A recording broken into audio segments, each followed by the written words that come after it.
The Justice Beat is dedicated to the 1 in 3 Americans touched by incarceration. Justice Beat is where we discuss all things justice. Hello and welcome to the Justice Beat radio show. We thank you so much for joining us today. And we are excited to welcome you to our internet radio audience for the Justice Beat radio show. With thousands of formerly incarcerated men and women returning to communities across the United States annually, the need to plug into programs, services, and activities is tremendous. In order to create a seamless transition from incarceration to community, formerly incarcerated men and women must have immediate access to community and faith-based resources, which is vital to their successful reintegration.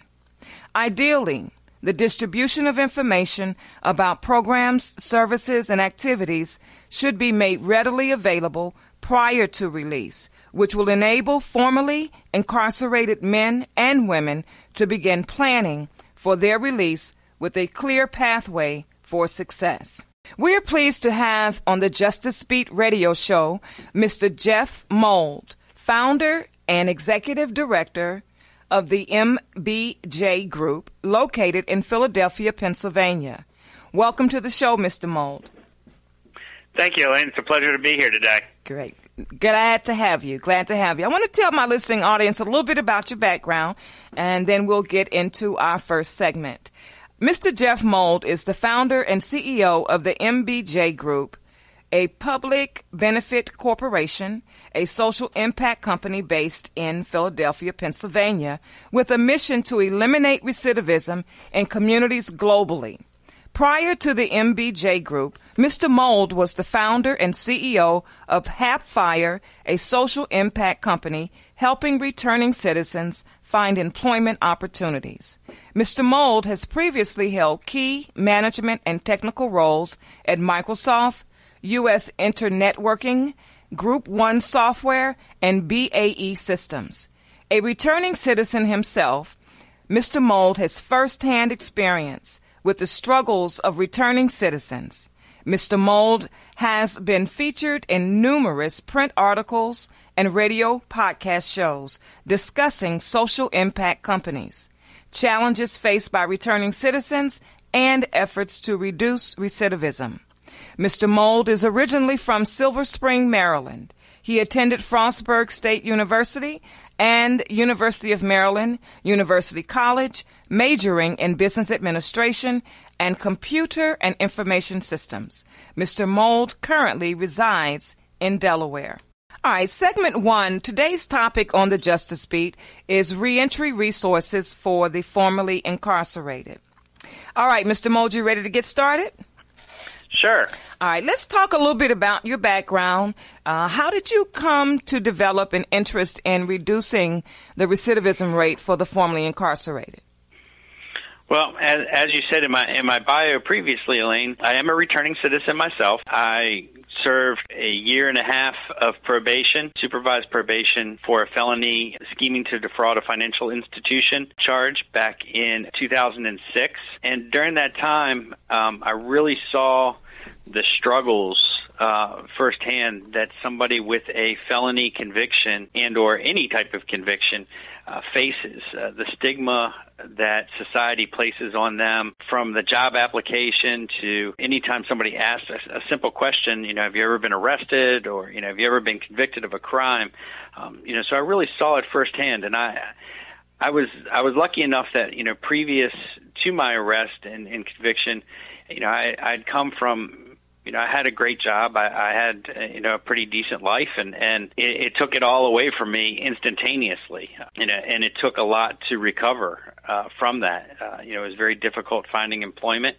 It was very difficult, moving forward with my life, and I really kind of struggled with that. So, I really started thinking about ways that I could use my background in technology and in business to improve my own situation, but also improve the lives of others at the same time. So that's really what drew my interest to this whole topic. So when you got out, and obviously, I guess your particular situation would have been considered, I guess, a white-collar crime?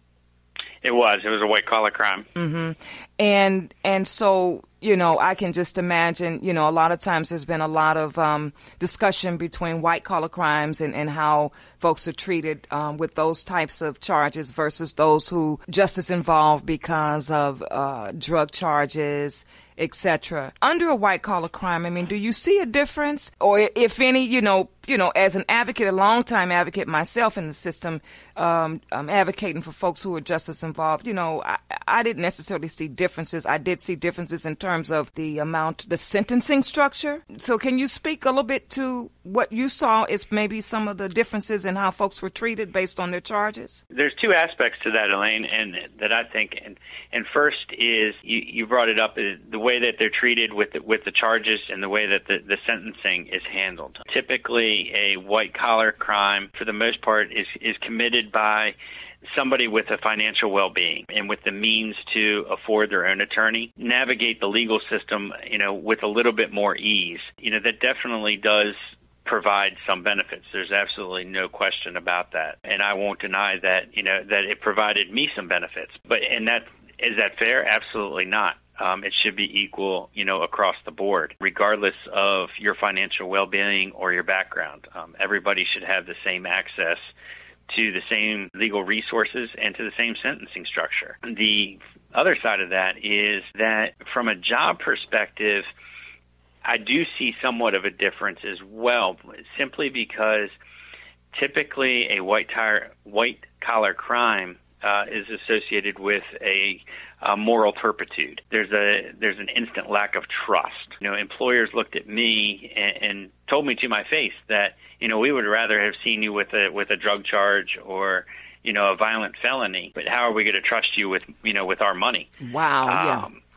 Simply because you have a financial crime. Right. I do see a difference there, and now that I've started working more and more with employers and more with trying to find job opportunities, a lot of times moral turpitude, charges that reflect moral turpitude or anything to do with ability to trust somebody at that level is much more difficult to place than somebody with a drug charge or even a violent felony. I'm glad that you raised that issue and gave the two perspectives because that in the context of the employment situation is something that I don't know that many people often consider when looking at possible differences between crimes that are committed.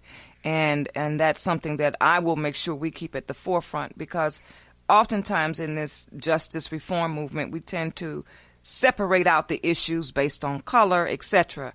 But it impacts everyone differently. But the issues still remain that this is about helping people successfully reintegrate. And if we pay attention to the differences, we also will do a better job with helping folks to reintegrate as well.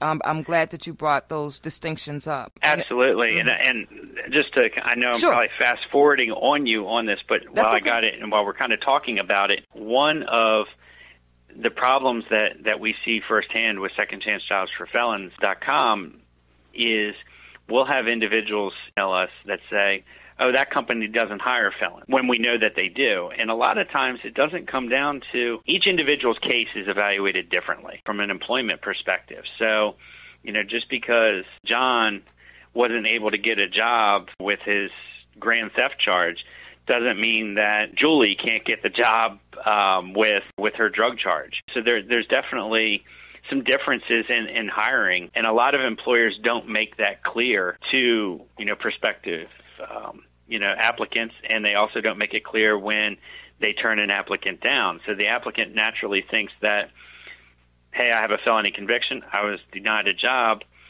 that company doesn't hire felons. And that's, it's not always 2 + 2 = 4. Sometimes there is a difference, and each case is evaluated differently. One of the things I know that the Ban the Box movement was pushing for was to get people in the door. Get them in the door, which is why they wanted to take the little box off the applications that asks whether or not you have a conviction, so that if you at least get people through the door, they have an opportunity to present themselves. And then later in the process, there can be some determinations made about hiring based on whatever the conviction may have been. But if you get them through the door, then you have an opportunity to really showcase your talents, your abilities, your modifications and changes in life. At least it puts them on the same playing field. Exactly. It levels that part of the field out. There's no question, and we are all for ban the box and any type of fair chance hiring laws. Mm-hmm. I think that taking it a step further than ban the box, with fair chance, where turning down somebody really has to, if your charge isn't related directly to the duties and responsibilities of the job, they should not be able to turn you away from that job. Exactly. Right. Agreed. And people need to have, if you're going to truly give second chances, they need to be real second chances. Exactly. And so we talked about your interests, but you seem to really have a big passion around reducing the recidivism rate. Let's talk a little bit about that. What are your thoughts? Okay. And what are your thoughts around the reduction of the recidivism rate? It's a tough topic, and it's a tough, it's definitely a tough fight to reduce, and or eliminate recidivism. I believe that there's always going to be some level of recidivism. Impossible to deny that or impossible to say that you can eliminate it completely. On the flip side, I think that a 70 to 80% recidivism rate is absolutely too high, and a lot of that comes down to the job opportunities, the communities, the services that are available, and individual taking advantage of those services available to them. A lot of it comes down to the individual themselves. They really have to want to change. You can't expect the golden egg in the basket. Right. You got to work. You got to work for it, and if you're willing to work for it, it's definitely achievable. But the jobs is key, and access to treatments and resources and programs is essential. And we see budget cuts across in various cities where resources are being stripped away, programs are being cut, simply to save $1 on one side, but it ends up costing $20 on the other side. It doesn't make sense. Right. We have one more question to complete this segment, and then we'll be taking a short break. So I want to we might have to do this in two parts, but I want to find out a little bit about how long did it take you to complete the collection of resources that you compiled? When I was looking through the website, I thought, wow, this must have been a massive undertaking. And it appears that you did it on a state-by-state basis as well. It is on a state-by-state basis, and you are absolutely correct. It was a massive undertaking. The sad thing is I probably only touched maybe 1/5 of what's available out there. It was more of, let's just start getting programs and resources out there, and we continue to add new programs, new resources every week, to the site. So it probably took the initial load of programs was a good month of just full-time research and entering them in, and we've continued. We're actually getting ready to release in the coming month a completely new version with thousands more. We've probably got over 2,000 programs that we're going to be adding within the next month. Well, and I can tell you that I went through the state-by-state listings, and I'm using that for my show in terms of curating potential guests for the show. Because our goal on the Justice Beat is to highlight the programs, services, and activities that are out here for returning citizens. And I thank you for compiling these resources for them.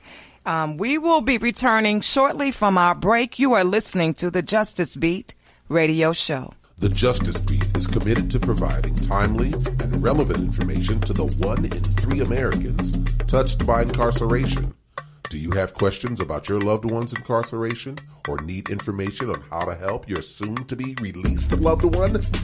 Visit our website at www.justicebeat.webs.com and send us an email under the Contact Us tab. The Justice Beat is here for you. You are listening to the Justice Beat radio show. See you in 60 seconds.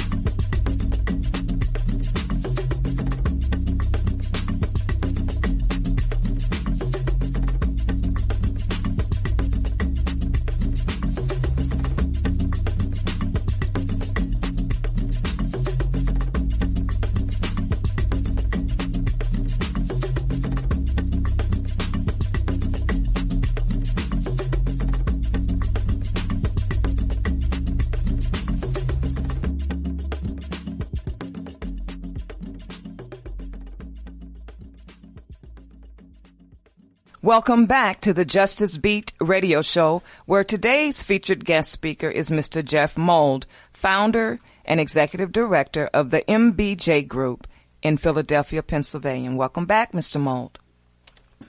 Thank you again for having me, Elaine. Yes. All right. Now we're approaching segment 2 of today's topic, reentry resources for the formerly incarcerated person. And we're going to talk now a little bit more about the resources that Mr. Mould and his MBJ group have put together. Now, let's look at, I want to learn a little bit and share with our audience, how would you say or describe that your resources have benefited the communities across the country? What's some of the feedback that you're hearing? The biggest feedback is thank you. A lot of people aren't aware of what's available to them in their communities. As a website, it's very difficult for us to provide a level of one-on-one support. We firmly believe that the key to reducing recidivism and ultimately helping any returning citizen is access to community and faith-based programs. Something that they can walk into and speak one-on-one with somebody.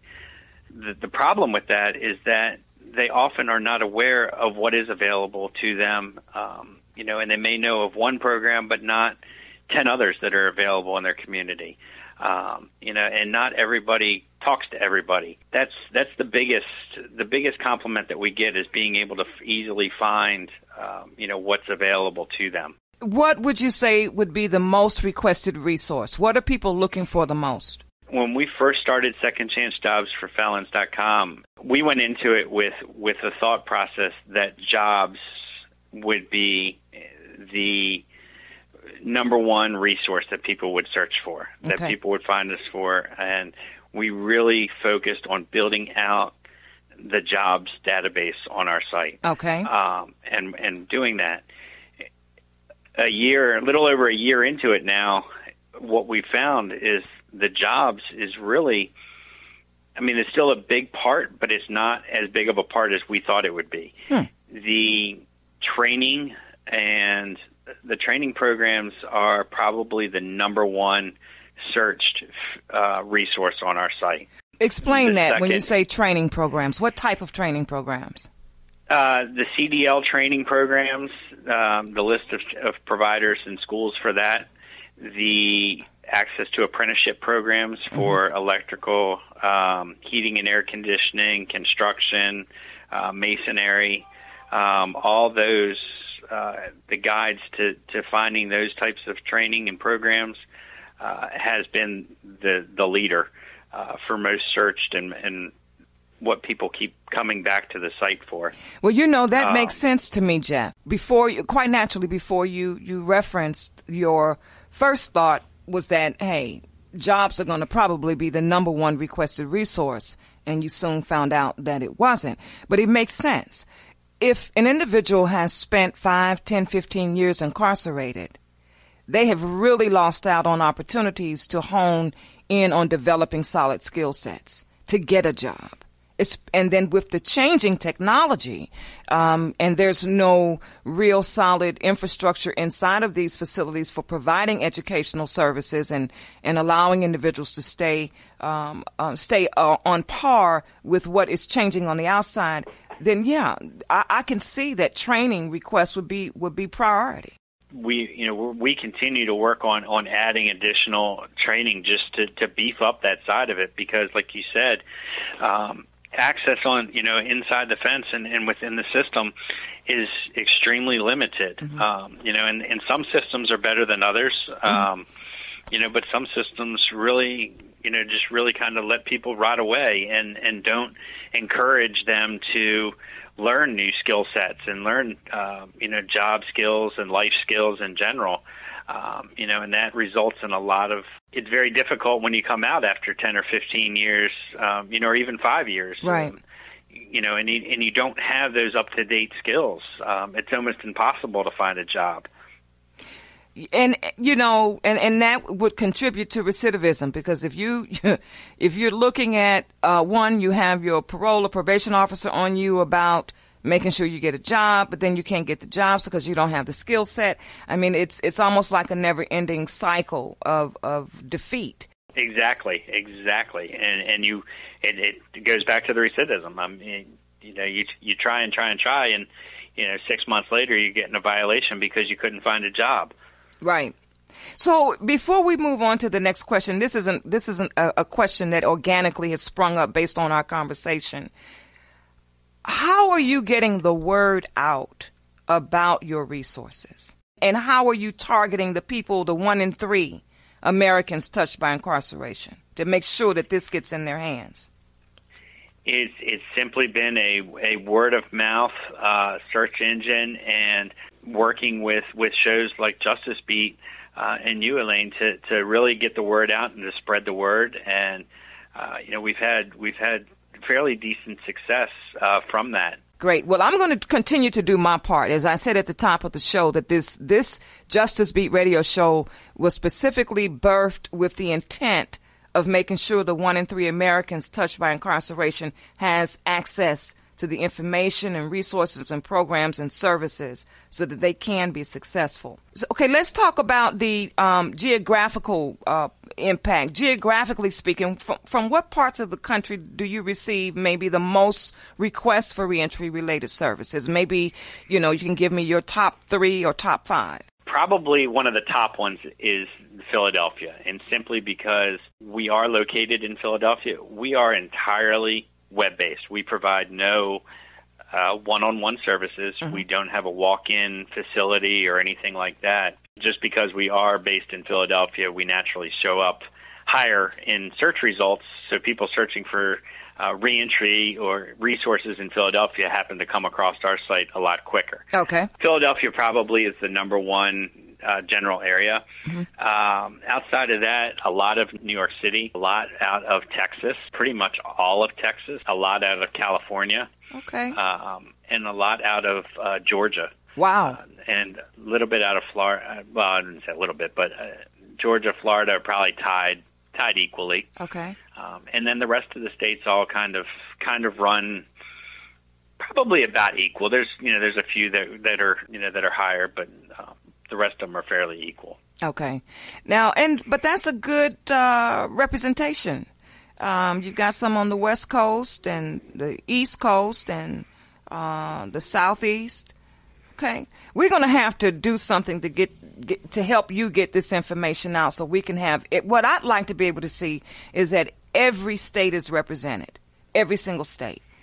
And that would mean that the impact would be tremendous in terms of getting this information out to everyone that is coming out of the system.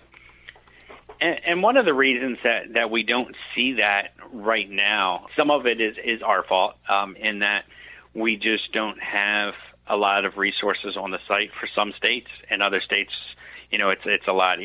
Obviously, states, the bigger the state, the easier it is to find resources. But on the flip side, you have states like Mississippi that have very, very limited resources available to returning citizens. Louisiana, very limited resources available. Mm-hmm. And, there's a direct correlation between the amount of resources available within the state and the laws that are in that state. The sentencing Say it, laws, Jeff. That's right. The states that are more open to second chance sentencing laws or ban the box, or fair chance acts tend to see more resources available to their returning citizens. In the states that have, take a harder stance on sentencing, and fair chances really don't see a lot of resources available. Right. The more progressive, because the states that you listed earlier in terms of the geographic requests that are coming in across the country are more progressive around criminal justice reform. But the more conservative the state, that's what you're going to find is less resources. Exactly. And we're working to, a lot of those states have, I don't want to call them hidden, but smaller resource programs available within the communities, and we're working to identify those and get them onto the site as quickly as possible. Can you share with us what are some of the most compelling requests that you have received? Things that stick out in your mind? And even maybe requests that you had to refer out? Well, typically we refer anybody that contacts us for support. We try to refer them to a program within their community. Okay. So we, like I said before, we really don't have the resources to be able to provide a one-on-one support or to answer questions that are directly related to an individual's situation or, to a particular state. Simply because we just don't have the manpower to do that. So we try and find the best match for an individual. So if somebody contacts us and says, they need help with their resume or they need a suit for a job interview, we try and connect them with something that is close by to them or within their same state at least, so that they can get in touch with them. We're starting to see a lot more requests for social services directories as far as access to SNAP and other social services type programs, WIC, women, infant, and children programs. We do get a lot of requests, and one section that we're working on adding right now is this women, infant, and children section, because we have a lot of mothers, that are coming out of incarceration that, either need to support their children or are looking to put in a stable environment so that they can get their children back into their custody. Right. And, a lot of that is finding employment, finding housing, finding, the right health care and providing that stable environment. So we're really trying to beef out that section right now to be able to provide those resources to them. I'm glad you mentioned women, because women are the fastest growing population in the justice system. And, yes, and when they come out, they also are the most complex in terms of the needs, the myriad of needs that they have around continuum of care. And you mentioned one of the most important aspects is their role as a mother and children that they are trying to reunite with. And so that's a very, very important special needs population. Absolutely. There's no question about that. And we find, too, that they tend to be more focused when they come out. To find a job and to find the resources to them than the male population. Not to knock the male population, but the women really come out and they're saying, "We're going to do this." Right, right. But on the flip side, they come out with a very strong focus, but they tend to give up a little bit easier than the male might come out and not as strong of a focus initially, but the endurance period is a little bit longer. Women have this natural instinct, especially women who are coming out and they are mothers, where they want to protect and provide and care. And so they have an extra incentive to be successful upon their return. No comparisons to men, but I would agree with you that there is a inner motivating drive that propels them forward to want to succeed. It's just that the men's drive is going to be a little bit different, and we need to support both. We're coming up at the end of our segment 2 with Mr. Jeff Mould, founder and executive director of the MBJ Group, and we're going to take another station break. You are listening to the Justice Beat radio show. See you on the flip side. Do you know of ground-level community or faith-based organizations who are providing outstanding direct services to formerly incarcerated individuals? Well, if you do, the Justice Beat team would like to recognize their commitment and dedication. Please visit the Justice Beat Radio Show website at www.justicebeat.webs.com and submit your recommendation. Don't forget to provide the name of the organization, the contact person, phone number, and email address.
Welcome back to the Justice Beat radio show, where we are speaking with Mr. Jeff Mould, founder and executive director of the MBJ Group in Philadelphia, Pennsylvania.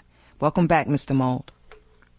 Thank you again for having me, Elaine. It's a pleasure to be here. Great. We're having fun. I'm enjoying this. I'm learning a lot, and I trust that our listening audience is taking notes and sharing the information. We are approaching segment 3, and we're going to move the show a little bit past the discussions around the collection of reentry resources, and let's talk a little bit about a new project that I found out about on your website, which is called Beyond the Cell. And then can you talk a little bit about what the focus is and what you're trying to do with that particular project? Beyond the Cell is a new project that we're working on. We'll be launching in a pilot program here within the next month or so. This is taking a similar approach to secondchancejobsforfelons.com. However, it's more geared towards reentry programs, government organizations, prisons and probation, parole, and organizations that are providing reentry services. And we touched on this previously, Elaine, was one of the hardest parts. Not only is finding jobs, but is the training. You have individuals that are coming out with limited skills, with older skills that are not quite up to speed. So what Beyond the Cell is doing is we will actually have an online training library. So an individual coming out will automatically be placed into the Beyond the Cell system. They will go through a pre-subscribed, there'll be two paths. They can either go through prescribed training course. Those courses can go from anywhere from 20 to 80 hours of training, depending on the topic that they're looking at. It's entirely online training. It's self-paced. And upon completion of that, they will earn certificate. They will earn, but more importantly, they will have access to employers that have agreed to hire them based on their successful completion of that training program. We are basically fully opening the door for them. It will be theirs to walk through. We can't guarantee that they will get hired, but the employer has provided us with a guarantee that they will overlook the conviction aspect upon their successful completion of the training. The other path that they can take is more of a self-paced learning environment where they can pick and choose courses that they feel that are most beneficial to them, and they can search the jobs database and almost use us as a reference as successfully completing their training programs. So, all right. So let me try to give a visual on this to the listening audience. It sounds as if this is a education/training portal. How do you secure the content for this learning portal? Where do you get the content from? We have partnered with several different training providers to provide online courses.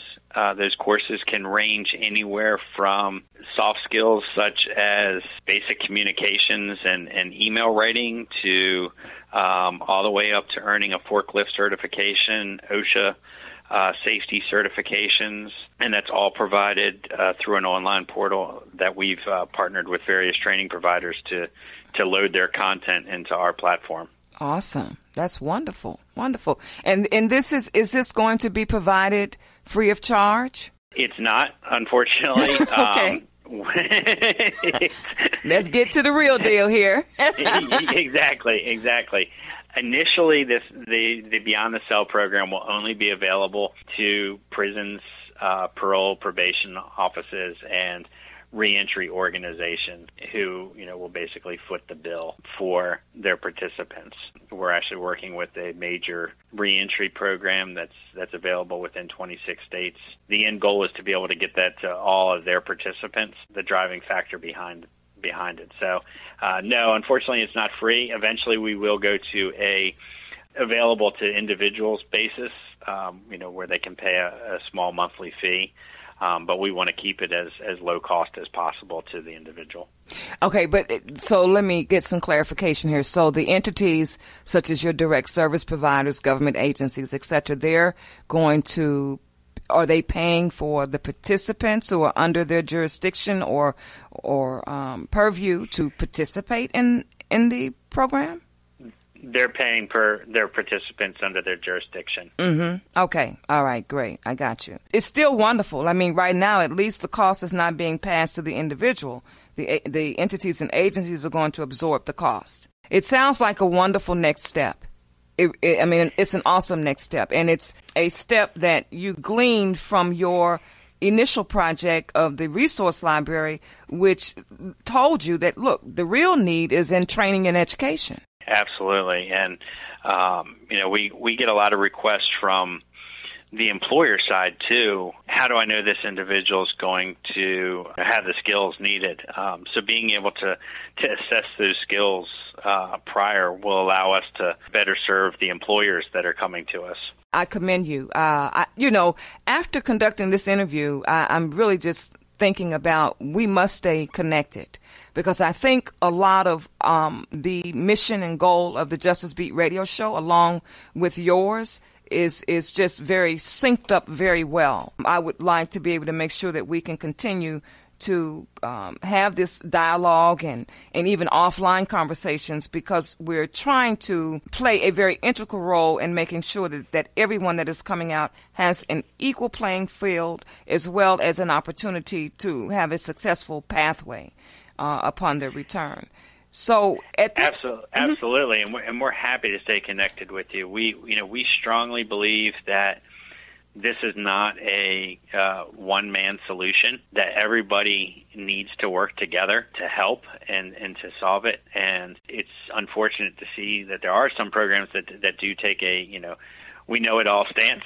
Right. But we want to bring as many programs together so that an individual coming out, male or female, regardless of what their charge and the length of time that they were in, have access to the same resources and can be connected to the same, have that support structure readily available to them. And that's our end goal. We don't look at it as competition. We look at it as working together, and everybody has to work together to be able to solve, the problem. I am curious. A lot of your work appears to have been focused on the adult population. Do you have any future plans to perhaps pull together a resource library geared towards juveniles and more? It's funny you did bring that up. We have been working on doing adding things for the juvenile sector. It's been a slow process, and we've really been, we have been focused more on the adult. With the addition of the women and children section, we will start moving on to the juvenile section. Okay, wonderful. Awesome. Next. That's great. That's excellent. I'm glad to hear that. Very forward thinking. All right, we have come to the close of segment 3, and we're going to take a short break. You are listening to the Justice Beat radio show. See you shortly. The Justice Beat is committed to providing timely and relevant information to the 1 in 3 Americans touched by incarceration. Do you have questions about your loved one's incarceration or need information on how to help your soon-to-be released loved one? Visit our website at www.justicebeat.webs.com and send us an email under the Contact Us tab. The Justice Beat is here for you. You are listening to the Justice Beat radio show. See you in 60 seconds.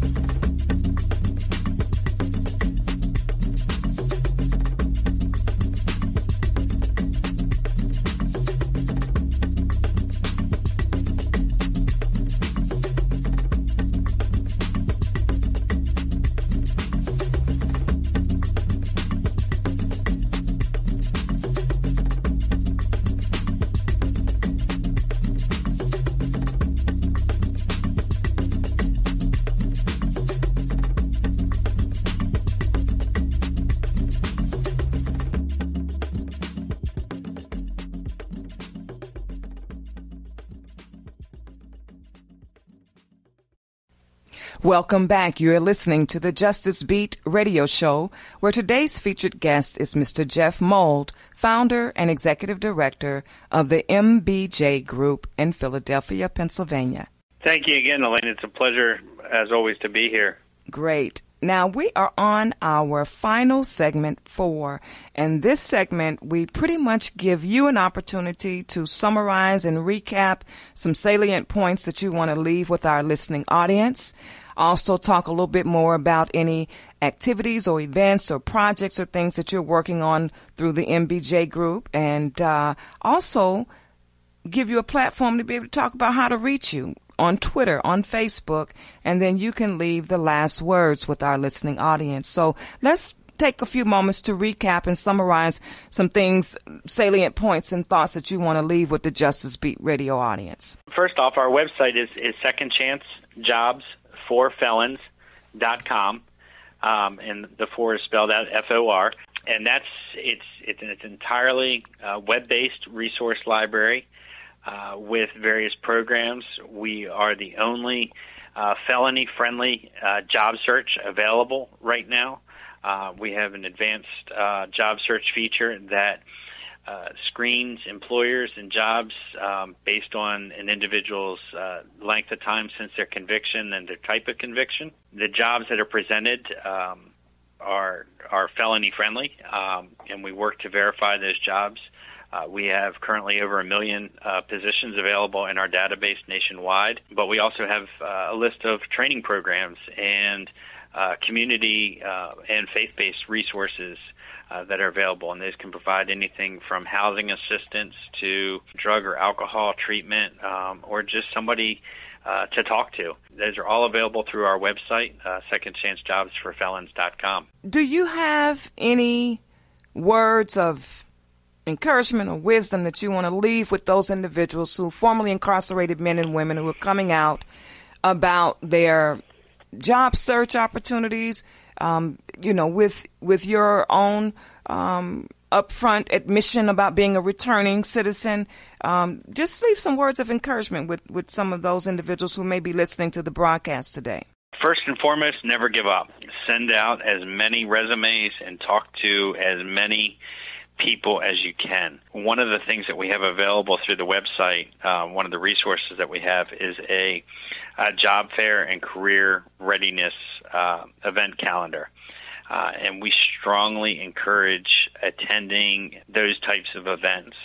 We update the calendar weekly with different events across the country, and those can be from a typical job fair to small, intimate training seminars, how to prepare for a resume or how to prepare for an interview, to computer training, to workplace skills, any kind of training like that. But getting your face and putting a face to a resume is a lot more valuable than just sitting behind a computer and hitting submit on a job board. If you can get out there and meet employers, and job fairs are the best opportunity to do that. You have a large number of employers in a small section, and we encourage attending those types of events. But absolutely never give up. There's always an employer that's going to hire you. And the other part of that is take what you can get. I did it. I'll be the first to admit I did it. I came from I had a great job at a great company. I was making good money. And, when I got off of probation, I wanted that same type of job back. And the unfortunate circumstance was that I wasn't going to get that same type of job back. I had to reprove myself to employers, to society, to everybody. So I went out and took whatever job I could find.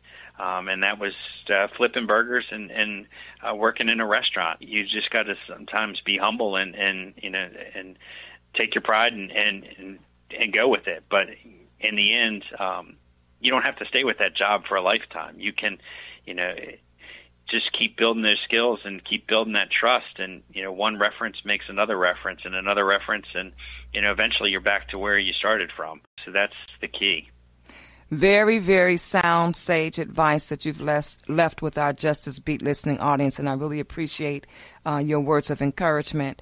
And I want to thank you. This has been an extremely informative show for not only myself, but also for our listening audience. And I want to applaud you for taking an interest not only in making sure that you successfully reintegrated, but that you reached back and provided a resource avenue for those who are coming out and yet to come out. And I want to thank you for that. Well, I want to thank you for having me on, Elaine, and helping us get the word out, for Second Chance Jobs for Felons, and also helping us in general, get the word out that, there are programs and services available, and for individuals that are coming out to not give up, to work for your goals. Yes, and that's why we're both here. And we're going to continue to make sure that we get this information disseminated. I would like to thank today's Justice Beat guest, Mr. Jeff Mould, founder and CEO of the MBJ Group in Philadelphia, Pennsylvania. Thank you for tuning in today. Give our radio show a website a visit at justicebeat.webs.com.